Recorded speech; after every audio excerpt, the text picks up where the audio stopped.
Press F in the chat to pay respects.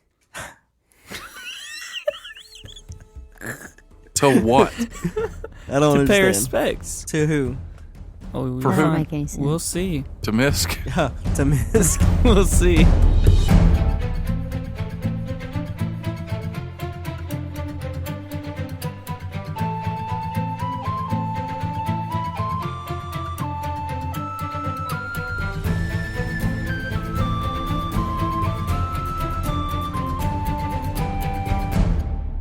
Hello, listeners.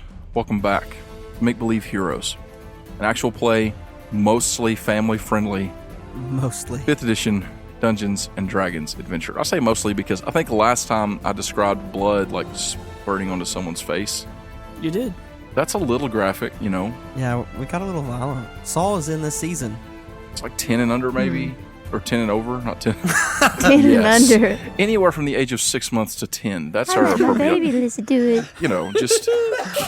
Oh, keep man, it- I can just picture Peyton with headphones in listening to Make Believe Heroes. It's just slightly under PG-13, I would say. But you use your own discretion because, you know, we have spurred conversations with mothers having to talk to their daughters about death and things like that. So, hey, thank you for listening. Sorry about that, We everyone. love you. I didn't mean to kill another character. Yeah. Sorry about that.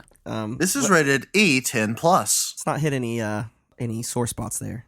I'm Paul. I'm your dungeon master. And tonight I have 4 friends with me. Hey, we're friends this time. We're not friends. It's not my fault. I didn't do it. It's the dice. Hey guys, it's Jeremy, and I play Saul. I'm Jeffrey, and I play Kjorg. I'm Alan, and I play Brackle. I'm Felicia, and I might play Mysk Jeez. if this role is any count, and if it ain't, we don't know. So, just before we Press R for revive. Everyone, press R now. Press it Don't hit it, fast. Alan. Don't hit R. It will stop your recording on GarageBand. Too late. You hit R, it stops your recording. Don't hit R. Game over. So before we do get into what happened last time and what's going to happen, just to cover and just mention, let's say in this episode that Mysk dies. Oh, what? It's a possibility. Then what we would do is I would log into D&D Beyond. I would delete her character sheet, and I would gosh. delete her phone number from my phone. She would disappear. Oh my gosh. I'm just kidding. If she does die, let's say Mysk, the character, dies, just like Lorik died, and Guy. The fortunate thing about that was that it was the end of the season. If Mysk were to die now in the middle of the season, Felicia would not cease to play. We would just roll her new character. Same thing for the rest of you. If it were early enough in the season that it makes sense in the story for another character to show up. Don't promise. Why are you promising that? I've always wanted to murder Jeffrey halfway through a season, so I wouldn't have to record with him the other half of the You season. shut your mouth. You know, if we were running toward the climax of a season, then we wouldn't roll in a new character and be like, oh, hey, here's this new character. All of a sudden, with no connection to anything, what's going on? We would go through that, and then we would start up in a few episodes with the next season, what have you. But if Mysk were to die in the next 2 minutes when we reveal the roles, Oh my god. Oh boy. then Felicia would not be dead. Felicia would be resurrected as a new character. So let's see what's happening. Last week, we got into a fight. It was bad. Even though Mysk was able to take out 7 of these hot-foot thugs in one fell swoop, there were, 8 of them left? 4 of them were down at the bottom of the cliff fighting against Kjorg. 4 more were up top with Brackle, Mysk, and Saul, which you would think 3 on 4 with our PCs probably be okay. I mean, most of them didn't have that much HP. But Saul started looking for another way out. I'm beginning to think it's not the characters Jeremy plays, it's just Jeremy who refuses to follow along and play. I think it is. Well, here's the deal. For Saul in particular, he comes around the side of the building, and it's handled. You know, Brackle and Mysk Yes. should have no problem, but it's not handled. No, it's fine. And to be fair, it wasn't a bad idea. It's just that you were dealing with Just wasn't a good one. a bunch of evil people, and, you know, let's say that had been someone's kid or even their wife. Maybe that would have been a big deal. But it actually just turned out she was just there to do a job. You know what I'm saying? Yeah. Well, see, that was I was hoping that I would see nothing. You know, I would see nothing and run back out. So that's what happened last time. Mysk was taken down by the head, the leader of these dudes, I guess you could say. Brackle was brought down also, but he seems to have stabilized. Fjord defeated 4 of them by himself. Yeah, boys. The People's Champion. People's champion. And Saul finally dealt the killing blow to the remaining ones, and he is leaning down and now trying to administer aid to stop the bleeding, to staunch the flow, and save his sister's life. And Jeremy rolled a d20 last time. I did. Mysk, just breathe, Mysk. Come on. And I'm like, hands holding wounds closed, trying to get her to stop seizing. And the rule, specifically from the PHB, concerning stabilizing someone who is currently dying, is that they must make a wisdom medicine check, and it requires a successful DC 10. So. Oh, boy. So, Felicia, I have a +0. So it's just the flat number. And I'm going to hold it up here to the camera, and you can say what that number is. Can you see it? That's seriously a 10. It is. It is dead on a 10. Oh my gosh. You've all been thinking, oh no, what's happening? And Felicia's the one who's really been sweating over here thinking that. Like, I literally was thinking of all the things I could do to these guys, if they, in real life. don't save me. Hey, had he failed, you would have still gotten a chance to make another death saving throw, and you probably would have rolled a natural 20. Probably. Or a natural 1. Roll it. Let's see what it would have been. Yeah, go ahead and roll that 20. Let's see. What would it have been? What were the fates going to do to you? 16. So, you wouldn't have died, and then Saul would have had another chance. So, Saul, you squat down, and you just basically, because you don't have anything on you to heal her or do anything, you are pressing down on the wound on her chest and trying to staunch the flow of blood. You guys can stop pressing F for respects now. We're all good here. Well, I mean, Brackle's still in trouble. Oh, yeah. Yeah, but he's stable. I'm stabilized. Oh, he's stabilized. Yeah, that's right. So, Saul, you are holding the wound closed, and you are now stable. Brackle, you're down on the side of the house unconscious, and Saul, you're kind of not in a position to move. What are you doing to try and patch the wound in any way? Any shreds of cloth I have just to stick in them for now. But really what I want to do is run over to the halfling that I left tied up that's laying over there and figure out if they got any potions anywhere. So you just kind of take some cloth that you have or that you can find on her, and you press it down on the wound to stop the bleeding, to staunch it up. It's slowing, and her breathing is normalizing and settling out. And then you look over and you see that this halfling that you had tied her hands, she's on her hands and knees sort of trying to scoot away from you, crying in fear, and you get up and run over to her. Well, as I get up, I'm going to take Mysk, her pack, and start rummaging around through her pack, seeing if she has any healing potions. But I'm going to walk over to the one that's crawling away while I'm rummaging and be like, do you have healing potions? Does any of them have healing potions? Tell me or I take off your leg. Oh, my gosh. Don't hurt me, please. Okay, so do I see anything in particular in Mysk in her pack? In Mysk's pack? Yep. Like healing potions? No, she doesn't have any healing No. potions. No. Also, do I just see anything of interest in her pack? Not anything that would stick out to you, A probably. candle. Pretty standard stuff. Okay, You like candles? I do. I do. You like candles? Turn off the lights. It reminds me of home. Light a candle. Okay. I'm going to drop her bag Tonight halfway I'm over, in a romantic mood. and I'm going to draw my sword and lay it on her thigh and hold her leg. Okay. Who has potions or I take the leg? What sort of potions? Healing, some way to heal. Healing potions. Yes, we have healing potions. Please don't hurt me. Show me. You've killed everyone else. Why? Show me. I drop her leg. Okay. She's trying to scramble up, but she's so freaked out she's having trouble getting up. I grab her by the hair, pick her up. Oh, my Oh, gosh. jeez, man. Make believe heroes, everyone. Heroes. Saul is not a hero. Make believe heroes with quotes. Miss would say something, but she's over there like, Unconscious. The people's champion is at the base of the mountain. I'm the people's champion. Yeah. There's only devils here now. Okay, so you are roughly pulling her to her feet by her hair. and marching her toward the cabin. Kjorg, what have you done during this time? Are you heading up the mountainside? Oh, I would use my second wind Okay. as a bonus action. So what does Kjorg do? Like, how does he invoke this second wind? After killing that guy, I just feel pretty great. Yeah. I smack myself in the Heroes. face. Yeah. I'm like, yeah, nobody can beat me. Talk myself up a little bit. It's like airboxing. You think you could take me? Yeah, boys. Oh my god. And then Okay. I take off sprinting as fast as I can up the hill. Okay, what did you get back on that second wind? I got a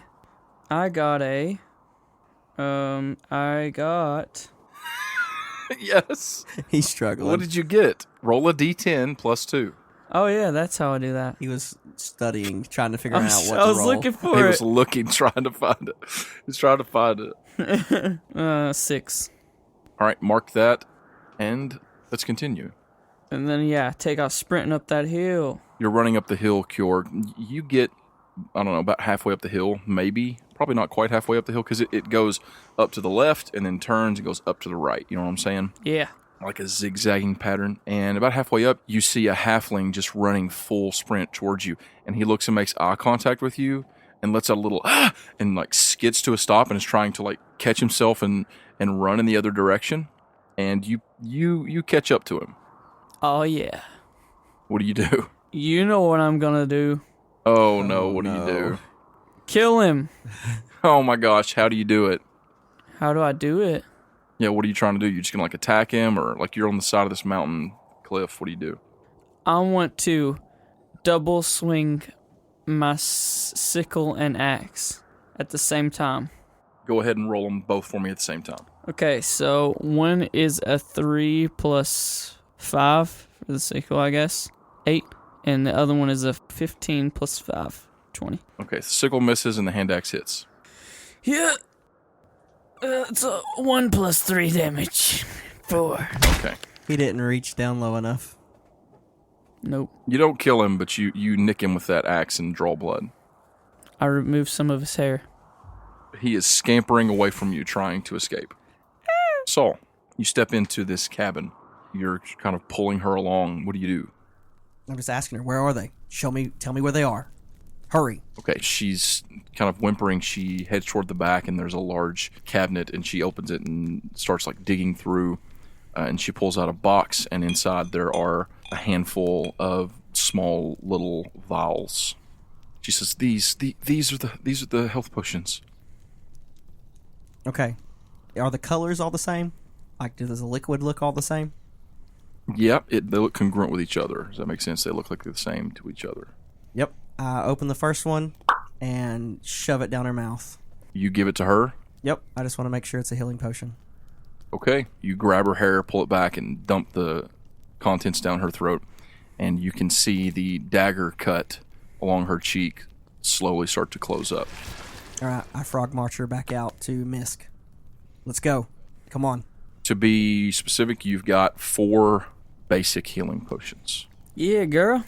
Okay. You had 5, you spent 1. I just had to be sure. Yeah, no, I mean, you did a good thing. You made the right choice. I mean, it worked out with that cut on her face. What is a frog walk? Frog March. Frog marching. Frog walk. Frog march. Is there like a tuba playing while this is going on? I'm pretty sure it comes from Wow. back in the 40s, maybe even older than that. I think it's a World War I reference about how they'd walk them with a bayonet or a knife in their back, and they'd like kind of bounce a little bit every so often. Ah. Makes sense. You guys remember the frogs on Link's Awakening? And you learned that song from them? I do. Yeah. That's what I've been thinking this whole time. So you march her outside, and you see Mysk lying there on the ground. You administer one of the potions to her. Yep. Mysk, roll me 2d4 plus 2. I got a 2 and a 3. So 5 plus 2 is 7. So you regain 7 hit points. Mysk, 7. life comes rushing back into you. Gasping breath. Mysk, it's very easy to die here. Here, Brackle needs your help. and I'm gonna hand her the potions. Okay. You just shove 3 healing potions into her arms. Yep. Brackle needs your help. Okay. I'm going to go over to the guy who had 2 swords and start cutting his ears off. Oh my god. The whole time I'm going to keep an eye on the one that's tied up there. I'll probably use my tail to slap her in the back of the leg so she is on her knees and say, "Stay there. If you don't struggle, it won't hurt as much." So when he hands me those, I'm like, okay. And I'm just getting up. Like I'm probably like out of it still a little. Yeah, a little bit, but you're So coming around. I get my potions that he shoved in my face, and I take them over to Brackle and give him one of them. Okay, you walk over and you administer one of the healing potions to Brackle.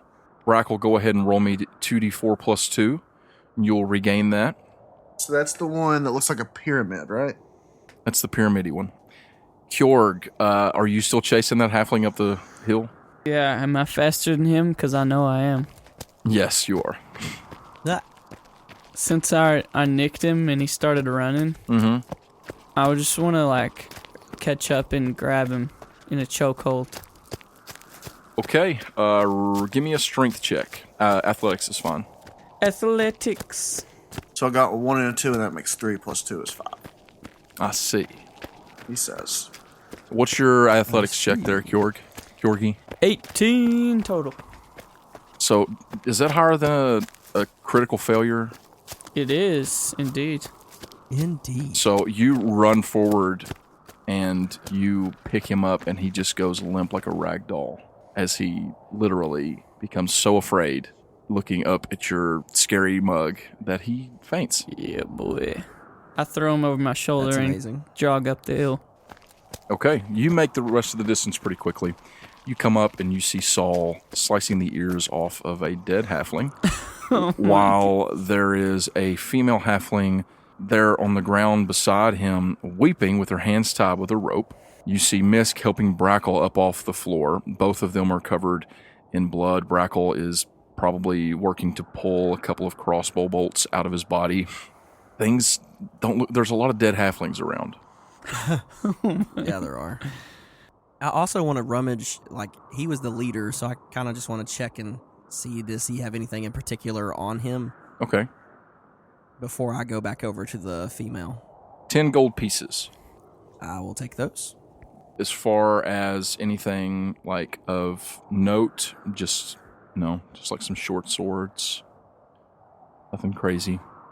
He is wearing a studded leather jerkin, but it doesn't look like it would fit you. How many dead halflings are here that I see up top? You can see 3. 3? There's 7 Yeah, at 3. the bottom of the cliff. Yeah, we're not talking about those. Yeah. There's like how many? I think there's only 3 up here, right? No, wait. Yeah, there's only 3 up here. How many dead halflings does it take to screw in a light bulb? Man, this is really going to dark places. So what are you all doing? I see it took all 3 of you to take out 3. I killed 4. These were really tough halflings. No. And I made this one faint just by grabbing him. Perhaps next time your muscle could have a brain, Mysk. There's a brain in each of these bad boys. Oh my god. As I flex my biceps. Saul walks over and takes a knee in front of the female halfling. Oh my god. I'm just going to ignore it. I'm sorry.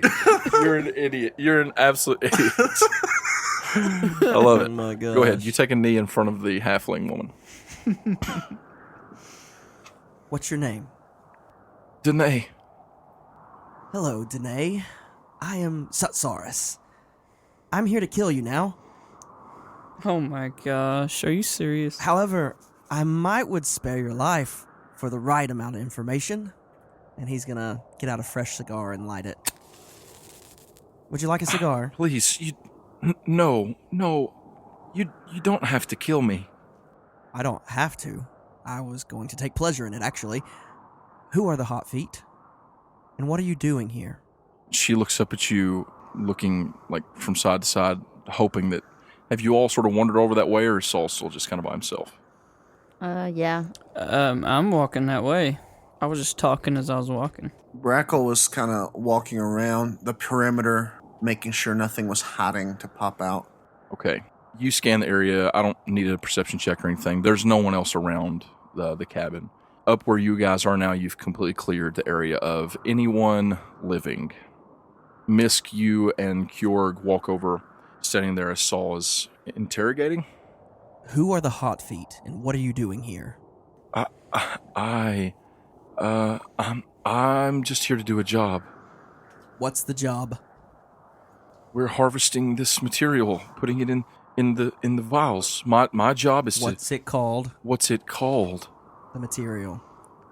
I don't know what it's called. I just know that it's dangerous, and look, I am just here paying a debt. A debt? To who? To the Hot Feet, she says, pointing to some of the bodies lying around. And you guys can see now, if you haven't paid attention before, that all of these halflings have that token red substance on the bottom of their feet. On their shoes? They don't wear shoes. No, they don't wear shoes. They don't wear shoes. Okay, I check her feet. They're clear. They're clear. I mean, they're gross. I can see through them. Aha, but there's no red there. No, there's not. I'm going to go over. Well, I am over there. Mm-hmm. What did you do to have to owe them to make this material? Like, do you know anything about why they want this material and how they're getting it or whatever? Like, what did they have to blackmail you that was so bad? She looks around. She says, I owed them money for a loan that I took out. That's not important. Look, they're getting it from down there, she says, pointing toward the cavern that is off in the distance now from where you guys are standing. And it's getting dark. It's getting harder and harder to see, especially for Brackle. You guys can see off in the distance that cavern or chasm, whatever it might be. She points in that direction. She says, they bring it up from there. Look, they bring the material up. We put it in the vials that are marked with the runes. I can show you if you want, but please, if you don't already know this, why are you here? What are you doing here? Why are you threatening to kill me? I haven't done anything, she says, and she starts to cry again. Your friends have done plenty. These are not my friends. Danae, perhaps I won't be taking your ears tonight. Let's go into this cabin. I think we should stay, Mysk, and recover and learn from this one. Yeah, I agree. I'm getting her up, and I'm walking her into the cabin. Is Okay. she untied and stuff? No, I'm keeping her hands tied. So yeah, we'll go and take a rest like we need it bad. I would love to take a sleep. What is Brackle doing? He's still surveying the area, watchful, vigilant, a silent protector, a dark night. It's getting dark. Tell me, Danae, how much do you owe them? As I'm walking her inside. Why does it matter how much I owe them? I didn't have the money. Answering my questions keeps you alive. That's why. 1,000 gold. For what? A loan.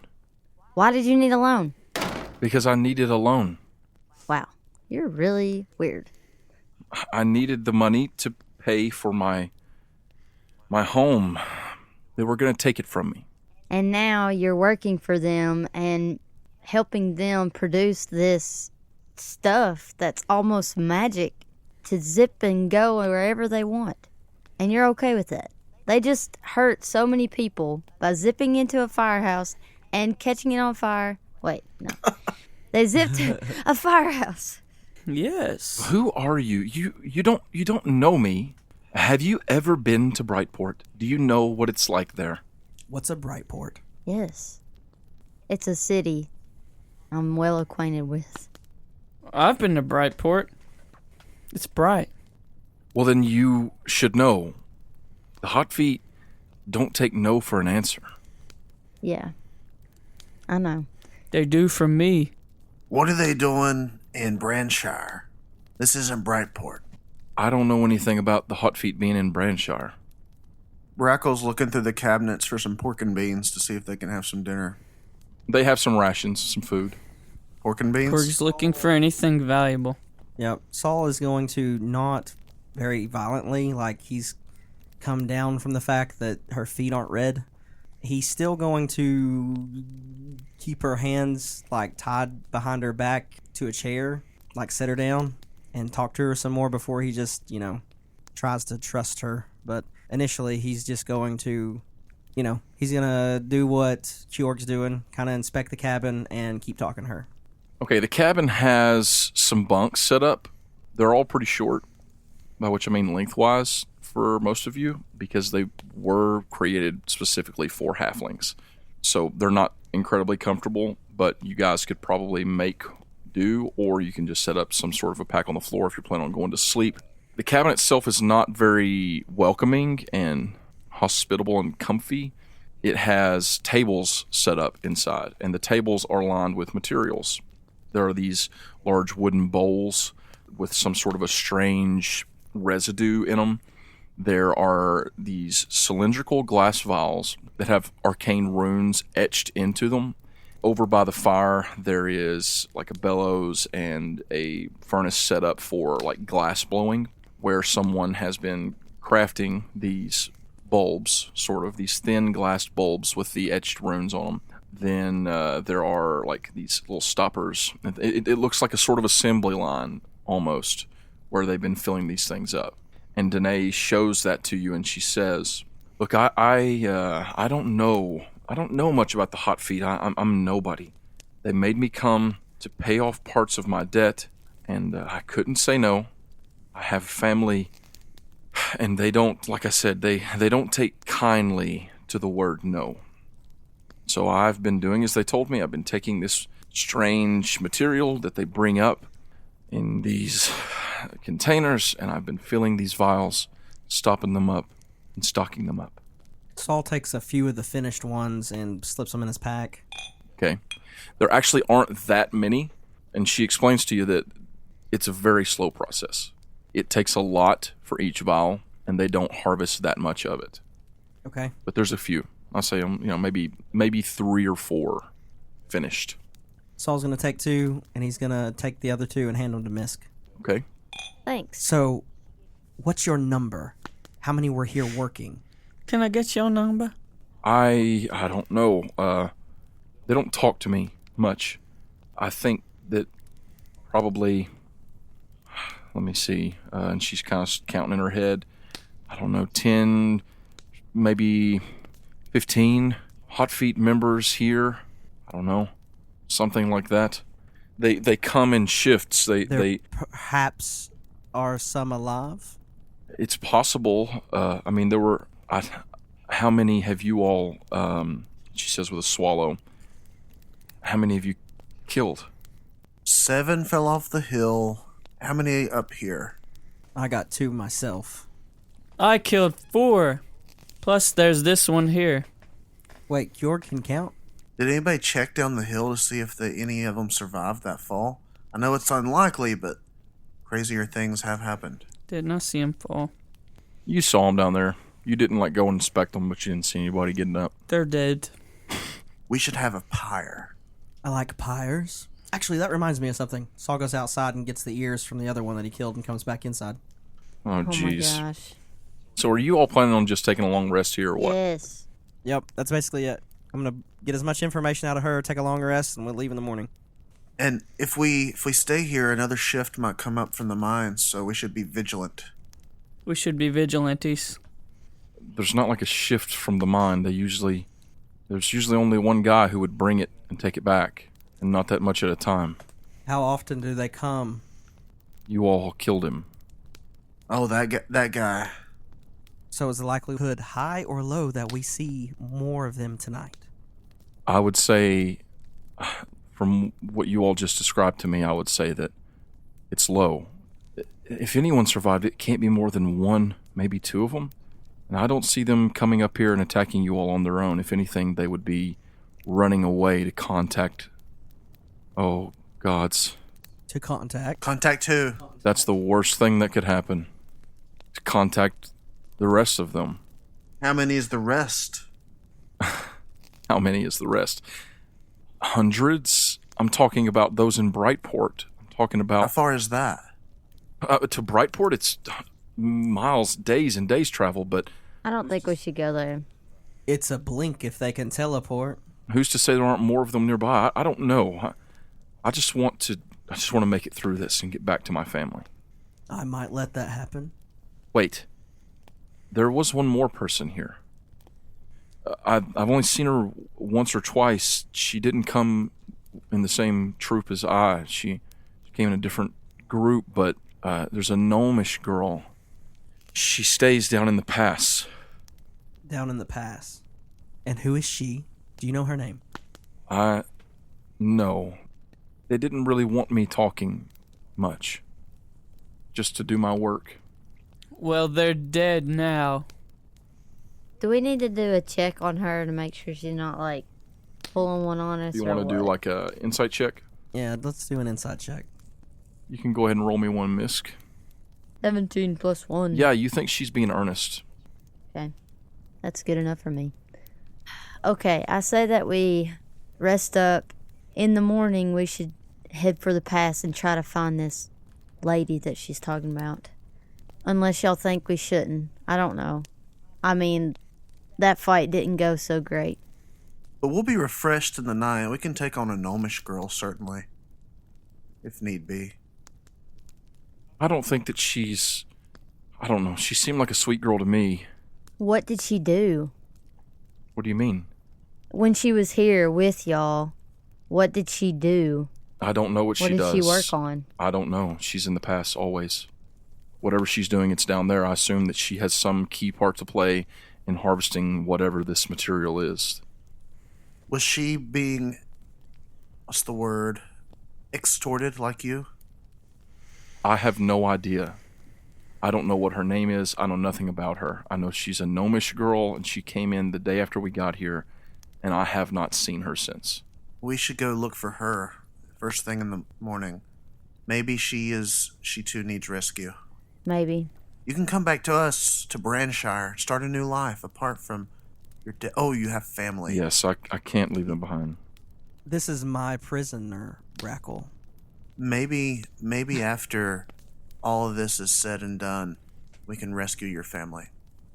She looks hopeful for a moment, but she kind of looks down and shakes her head.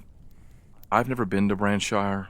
From what I've heard, it's a wonderful place, but you know nothing of Brightport. That's true. You know nothing of the Hot Feet. And you don't know us. I'm going to sleep if that's okay. Sleep. May your dreams carry you to a realm of no cares. Jeez. You all go to sleep. Yeah. No. Someone needs to set a watch. Okay. Who's watching first? Saul's sitting there more than annoyed, and finally, whenever he realizes that no one's going to answer the call for a watch, he just says, I'll take the first one. Thank you. I was going to do it, but thank you. That really helps, Okay, you know. second watch. You peasants. I guess I can watch. Third. I'll do that one. All right, first watch. First watch. Saul. I want everybody to go to sleep before I do anything. I'm going to walk over and cut her hands free. Okay. And I'm going to, as quietly as possible, open the door and walk her outside. Okay. Wow. Danae. Oh my gosh. Lovely night, huh? Out here with the corpses. What do you want with me? Come with me. And I will start walking her down the path. Now I'd like to roll a perception check as I walk her down the path. Okay. He's gonna wind up dead. That's an 18 on the dice. Okay. You don't see anything or hear anything. It's eerily quiet, which is the second time that you've noticed that now after all the bloodshed in the battle. There's no crickets, no night birds chirping. It's very quiet and little wind, but it's chilly. Well, Saul's not really from here, so he probably wouldn't notice. Maybe, maybe not. I don't know. He's going to keep walking her. I would say that Saul is not used to it being quiet ever. This place stinks and is much too quiet. How do you people live here? I don't live here. Okay, so how much gold does Saul have? He has the 10 that he just got, and then he has 15. Once we get down to the base of the hill, so one direction goes towards the cavern, right? And the other direction is back into the woods, right? Yes. Danae, Here's the deal. It's pretty simple. My name is Sutsaris. Sutsaris. I haven't done this before, so I'm going to try something. And he reaches in his pocket and he pulls out the 10 gold pieces that he got from the captain. Mm-hmm. And he puts in her hands.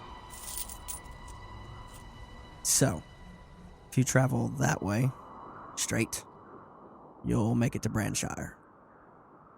It's simple. If you work for Hot Feet and this devil ever sees you, I will fillet you. And I'll enjoy it. Simple? You understand? She looks confused, a little bit wary. I think so. There's other ways to make a living to pay a debt. I don't understand the obsession with money here. Some form of power. But there's a start. That way's Branshire. Work for Hot Feet, I kill you. Sound good? I'm only doing this because you didn't raise a weapon. And you showed respect to royalty. By cowering appropriately. Well, I don't really know. Thank you, I suppose. She steps a few steps away from you, like keeping her eyes on you, and she slowly starts to turn, but she's kind of just waiting for you to jump, I guess. As she starts turning, he turns the fire on the end of his cigar purple for just half a second to kind of give her a little startle. She stutter steps a little, but then she turns and runs.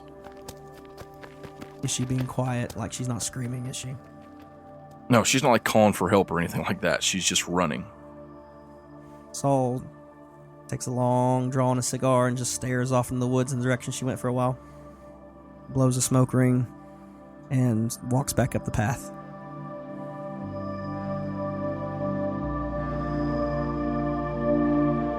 Hello, MBH fans. Welcome back to another episode of your favorite Dungeons & Dragons podcast.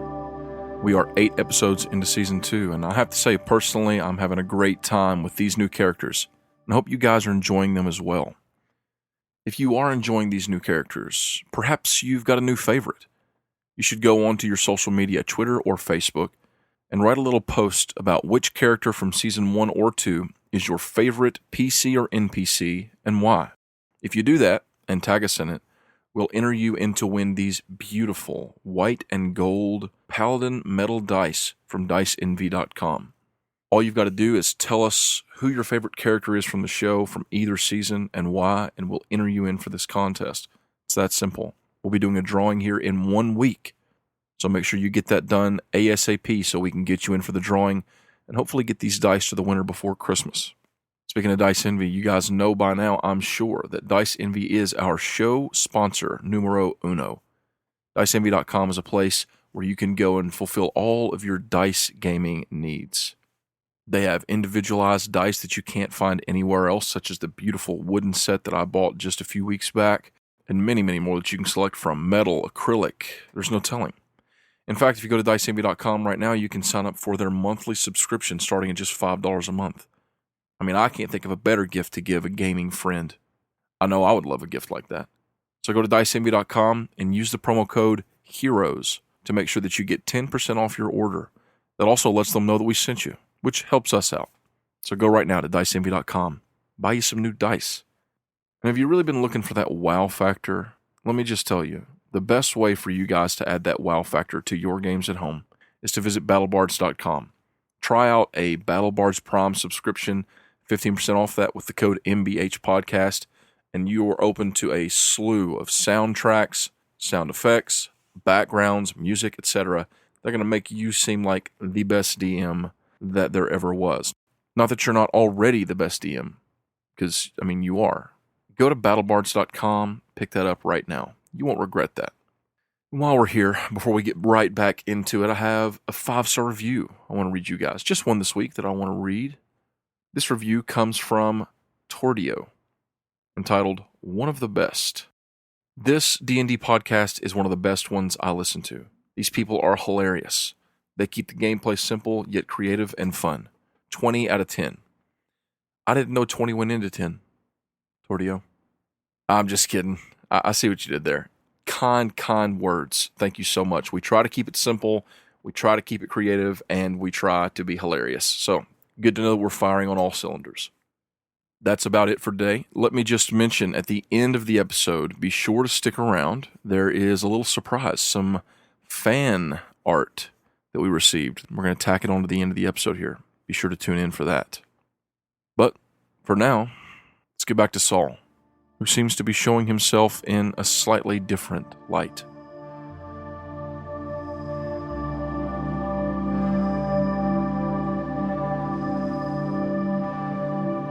You go up the path, you go back to the room.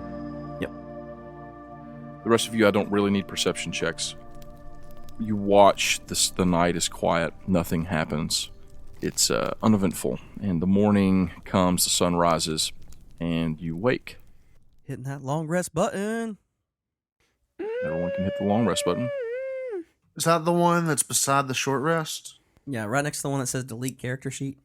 Oh, yeah. Oh, Don't hit that one. I accidentally hit that one. Oh, dang. Ah, What do I do now? So when I wake up, I look around. I don't see that girl. Yeah. And I immediately look at Saul and say, Saul, where is she? he just gives a toothy smile. I ate well last night. Did you eat? I'm not kidding, Saul. Where'd she go? She was our only lead on this hot feet. No, she's not. She was worthless. I Is that disposed of her halfling that I appropriately. kept still around? Huh? Oh, yeah. He kept one? That's right. He had an unconscious halfling. He packed up the hill that y'all just yeah. we all just forgot about. I just threw him in the corner. Did you tie him up? Yeah. Did you? I mean... Oh my gosh. So we had an actual Hotfoot member there the whole time. Well, he was passed out. Yeah, he was wounded, but Saul would have woke him up and cut off his ears to learn whatever he needed to know. Kjorg, you go looking for him after you say that. Yeah. He's not where you left him. OMG. Where is he? He had to leave him outside where the rest of us didn't see him, right? Yes. It's funny because Kjorg literally forgot. And he's like, oh man. So what just happened is she's drilling Saul saying that was our only lead, and Kjorg goes, no, she's not, and gets up and walks out of the cabin. And then comes back. Actually, yes, she was. That was the only lead we had. Oh my gosh. Everyone fan out. Let's find this thing. This thing. Critter. Were we aware of him? So only thing that y'all would have seen is Kjorg walking up with a halfling over his shoulder who had a axe wound in his back and then throwing him down there. Okay, we probably thought he was you dead. You probably then. would have just assumed he was dead. So I don't think Kjorg ever told you all No, he's not. He didn't. So Kjorg goes out, he's not there. What are you talking about, Kjorg? Do you guys remember that halfling that I was carrying? Yeah, he was dead, right? No. What? He was unconscious. He's probably conscious now. Saul stabs him. Saul stabs him repeatedly. Are you serious, Kjorg? You didn't tie him up? I told you. I taught you this forever ago. If you want to keep him, you gotta tie him up, okay? Remember that. I was too busy doing other Brackle, things. I think we have some hunting to do. I look for tracks. Look to see if I can figure out which direction he headed. Not just tracks, but not feet tracks. That too, but also Hot feet tracks. Yeah, hot feet tracks, but also Okay. blood, disturbed soil, broken branches, You scat. step outside and scat. It's a battle scene up here, and you have no idea where Kjorg left him. I know where I left him. Kjorg, where'd you leave him? He was right here. And I wave my hand in a general area. Okay. It's very unhelpful. Can you be more specific? Okay, I point at where he was. Okay, you walk over and you show him kind of where it was. Go ahead and roll me a survival check, Brackle. Okay. My survival. Okay, I see. It's 20. Dirty 20. That's plenty good. You go over there and you see pretty quickly. I mean, the place has been trampled on a lot, but he was wounded and he was dripping blood. It was a good deep wound. It did not heal itself overnight. You're pretty quickly able to pick up a blood trail, and it moves down the path toward, the path leading down off the cliff. So I follow it. Let's go, guys. I found it. But wait, what about the cave?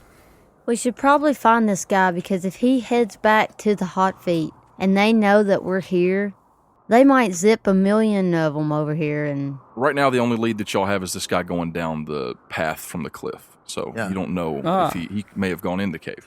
As badly as he seemed to be injured, I mean, we thought he was dead. He couldn't have gotten too far. Maybe he just went down in the pass. Maybe he went to that gnome girl. Let's find out. So you all head down the path. You follow the blood trail, and you reach the bottom of the pass, Brackle, and you can see there's a little puddle at the bottom, almost like he stood there for some time trying to decide what to do. But you reach down to investigate it, and unlike a lot of the blood that you've seen, this is still wet to an extent. It's still somewhat tacky and wet. It hasn't dried up into the dirt, and you think maybe it hasn't been long since he was here. Is that because it was in the puddle? It's not like a giant puddle of blood. It's just kind of puddled up in one area. And a few more drops there. I found a puddle of blood that's recent and fresh. And the blood leads off toward the direction of the pass. Well, I guess it's time to start this, dungeon delve.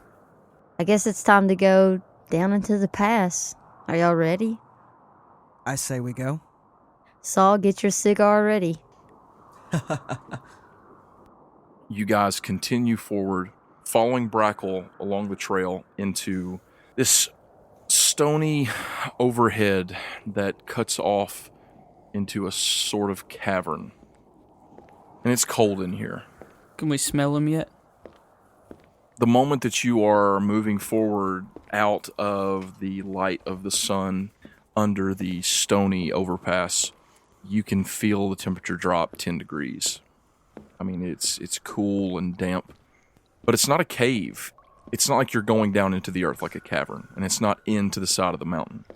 It's more like just an overhang coming over that has blocked the sun and killed the grass from this forest, and as you approach the edge of it, you can see like withered trees. It's weird. It doesn't look natural. It doesn't look like it was naturally grown this way. It's almost like something formed it over time or created this weird sort of passageway that's half cavernous and half just a dark pathway through a forest with dead trees. And you're making your way through there, and there is a long stretch. You don't see any light deep within. What do you do? Investigate. Light a candle. Hey, I got a candle. I'll light a torch.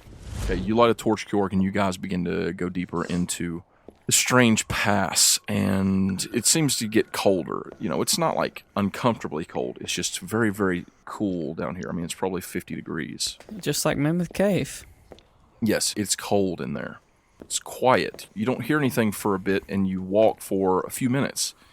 You can see, if you shine your torch from side to side on the walls of this pass, there are some braziers that hold torches, but none of them are lit. I'll light them all. You light them as you go? Yes. Okay, you're lighting them as you go, and it helps shine more light along this cavernous type area. I don't know if that is wise, Georg. I don't know if you're wise. Doing Georg. Saul, with his warring history, is going to stealth it up and kind of get away from everyone. He's not going to run ahead or behind, really. He's just going to try to not be obviously part of the party. And okay. I'd like to stealth and perceive and just kind of... Well, just give me stealth for now. Okay. Stealthception. I got a 17 on the dice. Okay, so you're sort of sticking to the more shadowy side, opposite from where Kjorg is lighting these braziers. You can see clearly in the dark anyway. And as you all are traveling and Kjorg is lighting these torches, you begin to notice high above something sort of shiny and reflective along the ceiling. Ooh. It's pretty high up and you can't reach it or anything like that. You can't really tell what it is, but it just looks like a sort of reflective material along the roof of the cavern. Okay. Brackle, does he recognize it at all? You don't recognize it, no. Not even a little? When you say recognize it, do you mean like do you know what it is? Do I know what it is? You do not. Have I seen it before? You have not. Have I? No, none of you have seen it before, but it's weird. It's not like a solid plate of reflection. It's not like chunks of ore. It's almost like, I don't know, like veins of something stringy looking. You know what I'm saying? Fungus. And the deeper that you get into the tavern and as Kjord continues to light these braziers, the more prominent it becomes. It becomes thicker on the walls and the ceiling. And it's shiny, and the light of the torches is sort of making it... The thicker it gets, the more it almost seems to... It's like it's absorbing the light. Is this like the Mario Brothers live action movie? I hope so. Kind of. So you all continue forward, and after a time, Mysk, you would probably be the first to notice just because of your proficiency with the musical arts. There's a sort of tune playing up ahead. Wait. Y'all hear that? It's a low and beautiful but somewhat eerie sort of tune being played. You can't really place what sort of instrument would make this sound, but you can hear it. It's the Pokemon theme song in a minor key. Yep, that's exactly what it is. Wow. It's a strange melody. You can hear this slow, strange melody, and you also hear something else, but it's so quiet you can't really place it. It's kind of in time with the music. Do y'all hear that? Saul, like, flicks an ember of his cigar of, like, yep. Kjord, I don't think you should light any more of those. I think you should I'll light just... another one. I throw one down the cavern. Why would you do that? Why would you do that? He's cured. You throw a torch down the cavern, Kjord, the one that you're holding. It crashes onto the ground, making a loud noise. You can see up ahead where it's burning, there's something on the ground next to it. Oh my. I go see what it is, and I draw my hand axe and my sickle. Saul continues to stay in the shadows and move up. I'm just following Kjord. I mean, there's no turning back now. He threw it. Brackle? He says, "You fool of a took. Throw yourself in next time and save us the trouble." Ah. I love it. And then the Balrog comes. I mean, Please. probably. Please, for the love of God. What does Brackle do? Does he follow? That's all I need. He all I need is follows. I'm with you, or whatever. I'm with you. Okay. You follow along. Kjord, you come upon something lying on the ground next to your thrown torch, and it is a halfling not moving. Is it the one halfling? It is. Hey, here's our lead. Does he look dead from the shadows? You roll him over, Kjord. He looks weird. Kind of swollen. Like he's filled with the fungus. Something. He's dead. He is dead. But he doesn't look like he just died of natural causes. I mean, he did have a giant axe wound in his back. Yeah. He looks like one of those dogs that's been laying on the side of the road for like a couple weeks. Kind of, yeah. He's swollen. He's a little off-colored, and I don't mean like pale, he lost blood. I mean reddish. Oh my. Guys, this isn't good. I think we need to... Is this a bomb? What? Is he a bomb? What's a bomb? Me. The music is a little louder, and Mysk, you can hear this sound. It's sort of like a strange, like a tapping or something along with the music up ahead. Oh my gosh, it's creepy. Guys, I think we need to draw our weapons and be prepared. My weapon's already drawn. Yeah, Kjord's ready. Saul's moved ahead of everyone. So Saul's up in the shadows. I guess we're going to move on down that way toward the noise. I pick my torch back up. You pick up your torch. You light any more braziers as you go? Yes. Oh my god. Walking along, How'd you even tell us? lighting the braziers one by one. Saul's still up ahead in the darkness. It's getting brighter. Go ahead. I attack the darkness. I regret saying go ahead. You continue forward, lighting torches as you go, lighting your pathway behind you and moving forward slowly. That material along the ceiling, that strange, clear, glittery, translucent but shining material is getting thicker and thicker on the ceiling.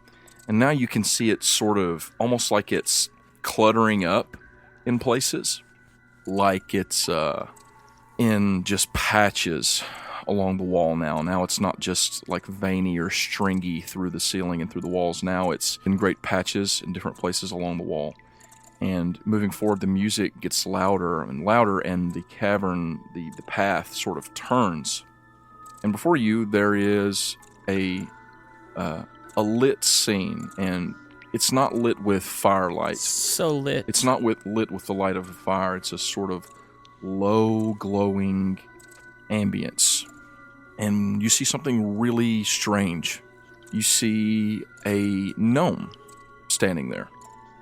She's wearing a light blue, like traveling dress, sort of. It comes down to about her mid-thigh. She's wearing a pair of warm red tights beneath them.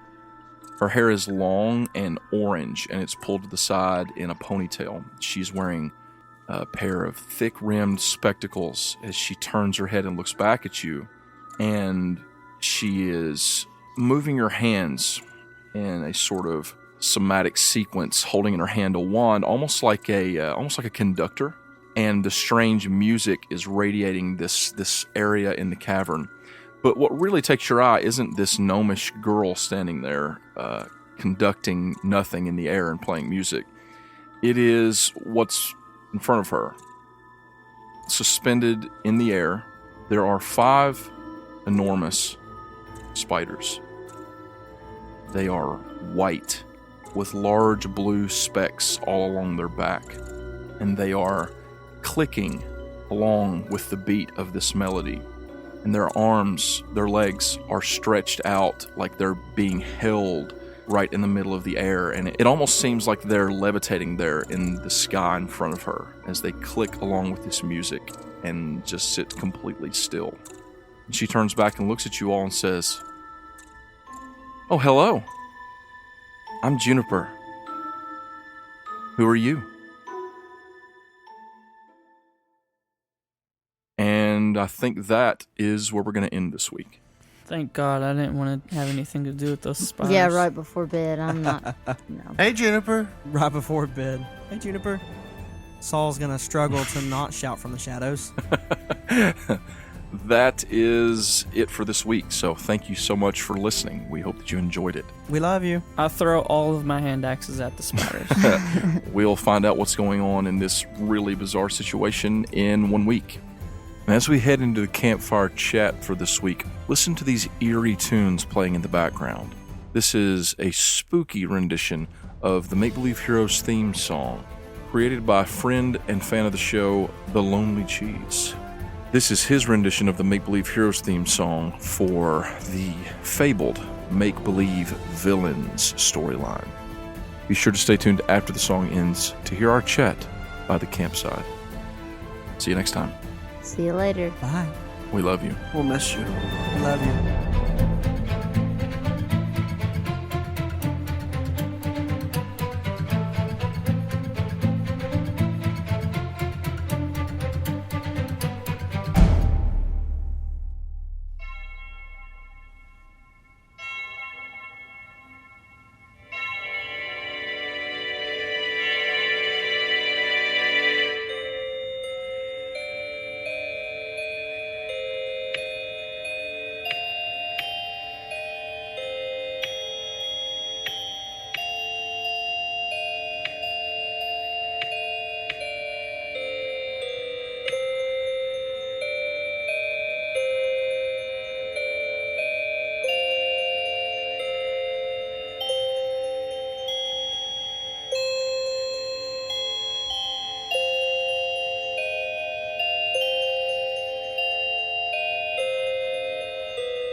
we have a question for today's campfire fireside. Campfire, fireside. Another from Easy Breezy 123Z. Saul's cooking sausages. This one's not exactly D&D related, but we're still going to answer it. And the question is this. What is something weird about each of you? Me? Just me. I'm weird. Hi. Jeremy's weird. Same. What's something weird about you, Jeremy? I don't know. Like, everything about me's weird. It's true. What's something weird about Jeremy, Jeffrey? Jeffrey is weird because he actually enjoys playing D&D, but every time you ask him, or like, hey, you want to play D&D, or are you coming to the recording, or hey, we're going to play D&D this night, you want to come? He's always just like, nah, or no, or It's true. I think you call that trolling. Yep. Yeah, he's a troll. He's a massive He troll. actually lives beneath a bridge. I don't know that it's weird, but I'm a cancer survivor, so that's a thing. That's true. I mean, I had that's... embryonal carcinoma, yolk sac, and sonoma all at the same time. I'm very blessed to be alive, very happy. Okay. Those things all sound scary. Yep. Nah, it's kind of fun. I don't know that that's a weird thing. No, I think the weird thing is that you said it's kind of fun, but Yeah, that just shows yes, how we're weird also you are. glad that, you defeated the enemy. I have lots of weird tics. Like a lot. Yeah, he's a weirdo. He is weird. Yeah, that's true. This is something. I'll tell you one weird thing. You're all going to think I'm crazy, but when I sit a glass down, You are. We already know. say I'm drinking this glass of Cherry L8, which is a Kentucky soda. Yep. And one corner of the glass hits the table before the other, I will pick it up and hit the total opposite corner, balance it out, and then sit it down flat. It's called OCD. It's something. It is something. I do it without thinking. One that I recently got made fun of because Paul's wife, Brooke, totally yelled at me and laughed about it She's forever. so mean. I wash my hands a lot, A lot. and I'm really bad about just talking, and I'll be like, yeah, I wash my hands after I take a shower.